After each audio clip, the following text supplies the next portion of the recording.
right, this is big news. Canada government has issued a clarification amid the raging threats that there have been and allegations coming in against India. Now a statement has come in from the Canadian government. It says no evidence to link Prime Minister Modi, External Affairs Minister, National Security Advisor to any criminal activity in Canada. This is absolutely huge. We are told this is a statement from the Deputy Clerk of the Privy Council and National Security and Intelligence Advisor to the Prime Minister. I want to bring in for more clarity on this India Today's Managing Editor, Gaurav Sawant. Gaurav, help us understand the Government of Canada now coming out with a statement stating and making it very clear that we're not mentioning the leadership of India in any criminal activity. Why the need for it, and why do you think this has come now?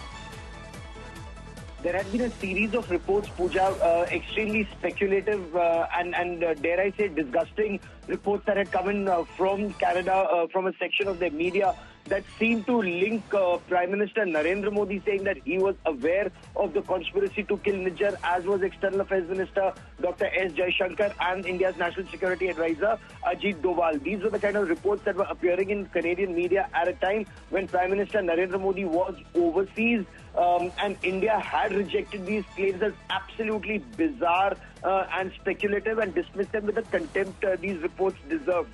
But, it just showed Canada in very, very poor light. Without a shred of evidence, Canada had been making a series of very bizarre statements, and not just in their media, but also, the Prime Minister on the floor of the House, without a shred of evidence based on some intelligence inputs that he may have got from somewhere. And ever since, Canada has been furiously backpedaling on at least some aspects of it, especially on this aspect. So the government of Canada had to issue a written clarification in the face of intense criticism when people asked where is the evidence, and there is no evidence.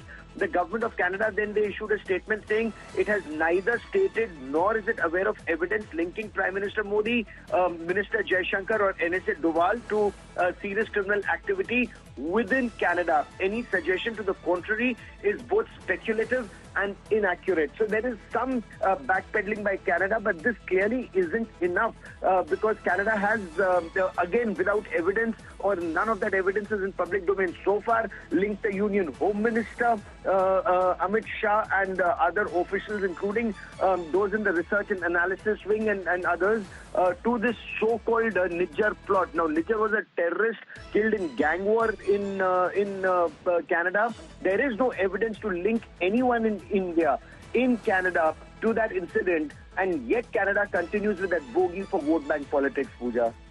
Gaurav, stay on with me. So that's the big news that's come in. This is from the Canadian government. And I just read out a statement. This was 14th October because of a significant ongoing threat to public safety. Extraordinary step of making public accusations of serious criminal activity. The government of Canada has not stated nor is aware of evidence linking Prime Minister Modi, Minister Jaishankar or NSA Doval to the serious criminal activity. Gaurav, do you think that it's taken longer than usual? That this deserving statement should have come right away, immediately, because you're talking about the heads of state, senior leadership of another nation, a democratic nation. In any rule-based order country, yes, it should come.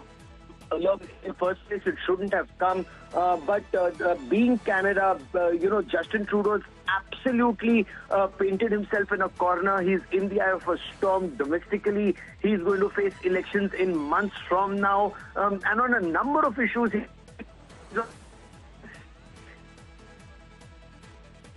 Okay.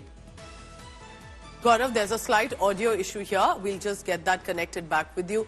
Gaurav is telling us, remember this is big, that now Canadian government says any suggestion to the contrary is both speculative and inaccurate. Now the problem here is, like Gaurav also was correctly mentioning, that initially no government would even let such a charge or an accusation against another democratic nation and allies, leadership, even begin to come, and therefore would have immediately put a clarification. But this clarification comes in so late, and it had to be from Canada, also showcases that there is a lot of speculative, full of conjecture reports that are surfacing, and that Canada, apart from the criminal activities on its own soil, is doing nothing about. As Gaurav Sawant continues to be with us, Gaurav, the kind of trajectory we've seen with Canada, over not just Niger's killing, but the whole criminal activity on their own soil that they are letting to continue, and blame India for some reason over it. Do you think it shows? It's not a surprise to me that now this clarification and statement has come, because there shouldn't have been a threat or an accusation of this nature in the first place against another country.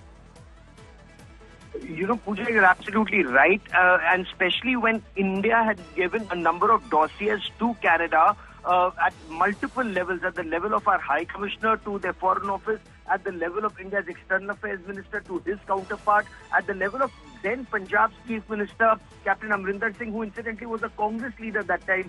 He'd given it to Justin Trudeau when Justin Trudeau had arrived in India. And all these details, including Niger, details about Niger have been given to Canada. Khalistan activities, and all the details have been given to Canada. But they took absolutely no action for over 5 years in this case. On the contrary, they encouraged criminals and, lawbreakers and fugitives from law in India to come to Canada on dubious grounds. And that is because the Khalistanis are very well entrenched in the system in Canada in the past 4 decades. But right now the situation is they thought that India would buckle under pressure. They thought that India, just because a white man is making certain claims and America and England and Canada are doing it together and Five Eyes will be on the same page, they thought India will buckle under pressure. India did not, and that is why now you see some furious backpedaling in Canada at a time when the opposition in Canada is putting Justin Trudeau on the mat on how these claims are being made and why no investigations have been carried out in Canada, why no information has been shared in public domain even in Canada. This is just unbelievable, because by all logic, even a clarification of this stature wouldn't be needed if the Prime Minister of a country wouldn't have made the allegation that like it was done in public against India and against Indian leadership as well, and if not directly, but even to suggest that India would be involved in criminal activities. Joining me now, and Gaurav, if possible, I request you to please stay on. Daniel Boardman is joining me from Canada, a senior journalist who's been reporting on this India-Canada affair and the whole showdown that we have seen. Daniel, welcome back to India today. What do you make of this statement now that's come in from Canadian government to say that we have never given out any reference or message to say, and we believe that Prime Minister, National Security Advisor, External Affairs Minister's involvement in criminal activity? Well, yeah, it's a bit of a mess. This comes on the back because there was some plot named in the media that kind of suggested it was very loose, sort of. If Ahmad Shah knew that Modi knew that he knew that he knew.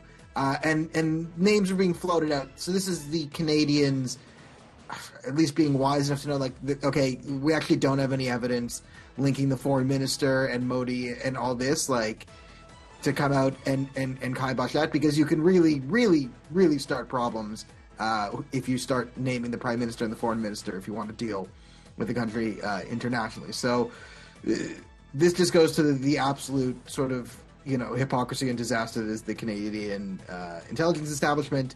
How much of our Canadian intelligence on India is legitimate, CSIS and national intelligence assets, and how much of it is the mad ravings of Gurpreet Singh Panhoon, who's consulting Justin Trudeau, and the other Khalistanis who are just, because if they're being consulted and they claim to be consulted, then Modi's behind literally everything.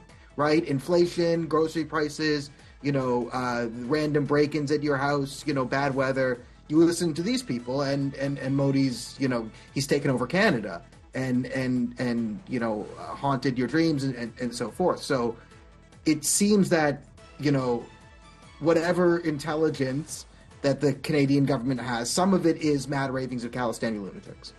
And that seems to have leaked somewhat to the press, who concocted a story about Modi. And it looks like the conservative intelligence is actually no, this isn't actually Canadian intelligence.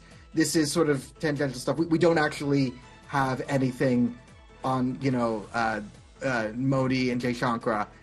This is getting a bit out of control. So they wanted to tamp down that. But to me, it's indicative of the fact of, I do believe Panhoon's not bold-faced lying, because he is consulting with the government. So we know they're listening to conspiratorial lunatics. And I think some of that's leaking, and this seems to be the Canadian government trying to correct. I also feel, Daniel, there's just back and forth consistently by the government and by its statements, despite India giving dossiers and proofs that there is the soil that's being misused by Khalistan extremists, and yet it's India somehow getting the blame on that. Daniel, as always, thank you very much for joining us.